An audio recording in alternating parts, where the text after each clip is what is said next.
Welcome back. देखिए, ये त्रिभुज का जो है क्लास 10th का यूपी सीबीएसई दोनों का दिया हुआ है 6.2 थ्योरम नंबर। यदि एक किसी रेखा त्रिभुज के दो भुजाओं को एक ही अनुपात में विभाजित करता है तो वो तीसरी भुजा के समांतर होता है या होती है, यही आपको कंफर्म करना है। ठीक है, तो सबसे पहले आप ये जानते हैं, चलिए आपका थ्योरम नंबर आपका जो है 6.2 है, उसको आप देख लीजिए कि त्रिभुज बनाया गया है।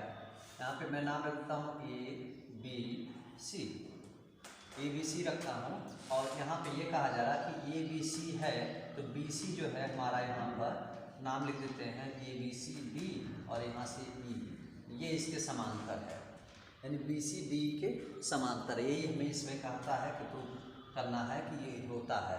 कब कैसे होगा ये कॉन्सेप्ट क्लियर करना है। तो कॉन्सेप्ट ये क्लियर करना, सबसे पहले आप ये देखेंगे कि AB ये हमारा जो है ना रेशियो, यदि ये वाला रेशियो AB और AC यदि दोनों साइड की भुजाएं यानी साइड, जो साइड जो है AB और AC ये तभी अनुपात में डिवाइड होंगे, डेट मीन्स रेशियो होंगे कि AB रेशियो और AC रेशियो यदि तभी होंगे जब BC और यहाँ पे BC पैरेलल DE है, अर्थात BC is parallel to DF, यानी BC DF के समांतर होंगे, समांतर यानी ये इसके पैरेलल होना चाहिए, तभी हमारा ये दोनों काम करता है। ठीक, तो इसको हमें प्रूव करना है। तो सबसे पहले हम ये देखेंगे कि चलो भाई हम मानते हैं ये नहीं है, ये क्वेश्चन करा कि पैरेलल है, ये पैरेलल है, लेकिन हम मानते हैं कि चलो ठीक है, ये गिवन किया हुआ कि भाई ये पैरेलल है, यही आपका इसमें प्रूफ डेट है कि ये पैरेलल है, लेकिन मैं मानता हूँ पैरेलल नहीं है, तो यानी क्या लिखेंगे BC आप ये यहाँ पे ये पैरेलल इसका नहीं है, BC does not parallel of DF के पैरेलल नहीं है। कैसे नहीं पैरेलल है? यहाँ से अपने कॉन्ट्रैक्शन में हम क्या करते हैं, एक अपने तरफ से यहाँ पे ये F है तो F डैश ले लेते हैं, F डैश ले लेते हैं। ठीक है, तो ये चीज़ हमें देखना है। अब दिमाग आपको ये लगाना पड़ेगा कि चलो भाई इतना मैं समझ गया, तो यहाँ पे ऐसे लिखेंगे हम AD, देखिए AD ये ना सिमिलर का वो रूल होता है। सिमिलर में क्या कहता है कि उसकी संगत हो जाए, डेट मीन्स साइड और एंगल क्या होना चाहिए, बराबर होना चाहिए एक तरह से। ठीक है, एंगल बराबर होगा, एंगल बराबर होगा तो साइड का रेशियो हम लेके चल सकते हैं। तो AD हो गया। अब AD को हम इस तरह से लिख देते हैं कि भाई चलो AD है, AD और अपन DB, ठीक है, AD अपन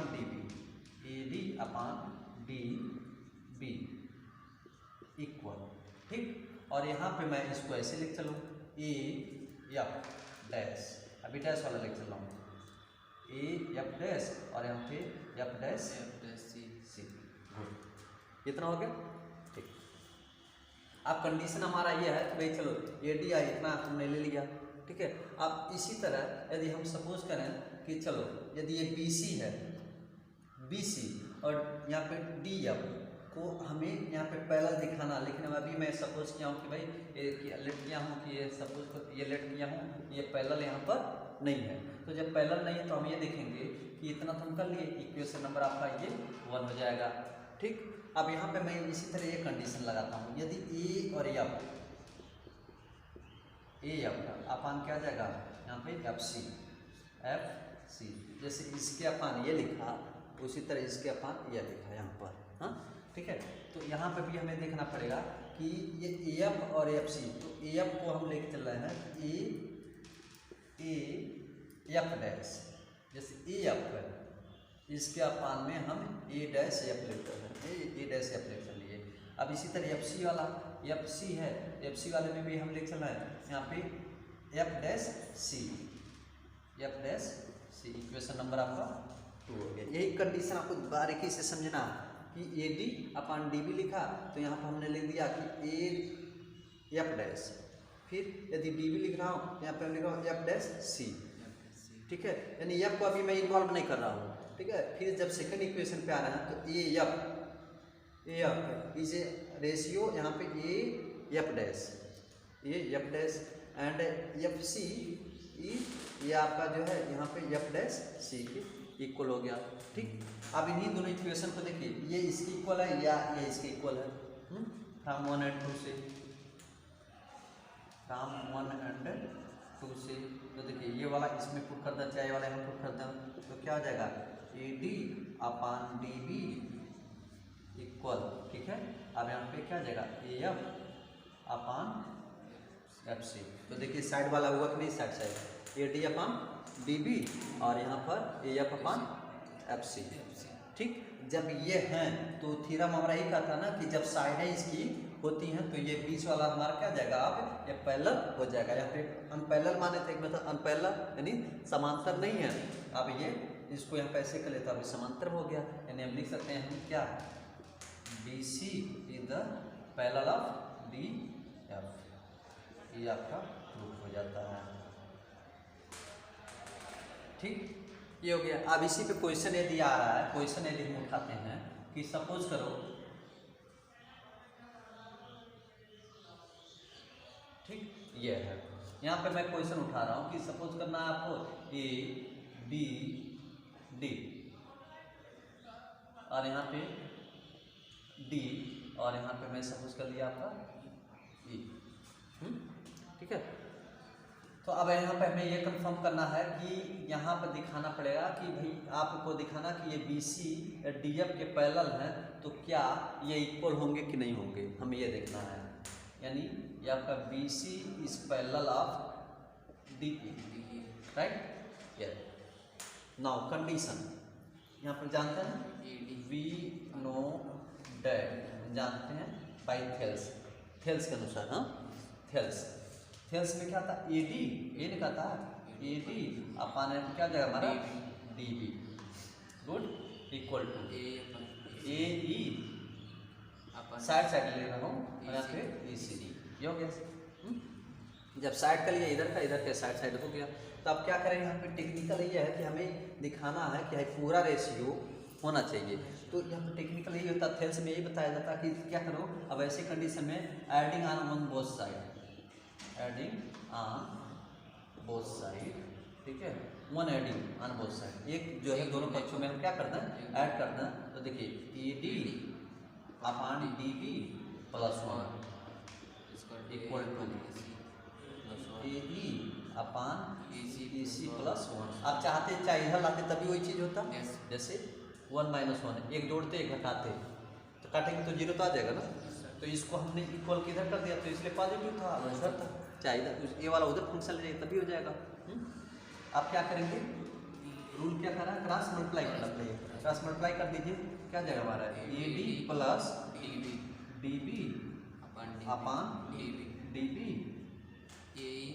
और ए ई प्लस ई सी अपान ई सी।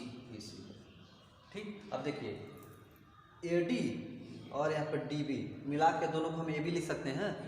जैसे आपको एग्जांपल दिया जाए कि सपोज करो बाबू यहाँ तक का 2 और यहाँ का 3 है, हाँ, तो ये 2 प्लस 3, हाँ, तो इसको हम डायरेक्ट फैक्ट नहीं लिख सकते हैं, लिख सकते हैं ना। इसी तरह यहाँ पर A D plus D B equal to total हम लिखना, हाँ, ए भी लिख सकते हैं। यहाँ पे ऐसे चाहे तो लिख सकते हैं, पहले एक लाइन बढ़ाना चाहें तो बढ़ा दीजिए, A D plus D B equal to यहाँ पर हो जाएगा हमारा ए बी और यहाँ पर लिख देंगे ए ई, ये वाला यही हो गया, और यहाँ ई सी इक्वल टू ए सी। अब यही दोनों इक्वेशन ले जाकर इसमें हम क्या करते हैं, पुट करते हैं, पुटिंग इन 2, इतना के जब हम लिख देंगे A B upon D B equal, और इसकी जगह क्या लिखेंगे हम ए सी और यहाँ पर आपका ई सी। यानी टोटल देखिए ये आपका रेशियो, फुल रेशियो कितना डी बी के, हाँ, आपके लिए यहाँ पे फुल रेशियो किसका, आपका ई सी के। ठीक है, ये आपका यही प्रूफ करना था कि यदि यहाँ पे दे रखा है तो यही टोटल आपको लाना था, चाहे प्रूफ चाहे क्वेश्चन जो भी मान लीजिए। ठीक है, आप यहाँ पे एक क्वेश्चन है, थोड़ा ध्यान से समझिएगा। जैसे मैं कह रहा हूँ कि ए बी टोटल का A B upon D B लिखा हूँ ना, और यहाँ पे भी ए सी अपान यहाँ पे नीचे वाला लिखा गया है, तो क्या आप ऐसे नहीं कर सकते कि टोटल के आप AD को लिख सकते हैं, ऊपर वाला हिस्सा, जैसे नीचे का साइड में जो लिए हैं, जैसे तो ऊपर का साइड नहीं ले सकते हैं, ऐसे भी ले सकते हैं। जैसे यहाँ पर हमारा है AB अपन लिख देंगे AD, ठीक। और यहाँ पे AC AE, ठीक। जैसे हम ये पूरा साइड लेके ये वाला ले लिए हैं, पूरा साइड लेके ये ले लिए हैं, उसी तरह ऐसे यहाँ पे ऐसे हम जब फिगर बना लेते यहाँ पर, ठीक है, पूरा का फिर ये ले सकते हैं, पूरा का, राइट। आई होप आप लोग को ये वीडियो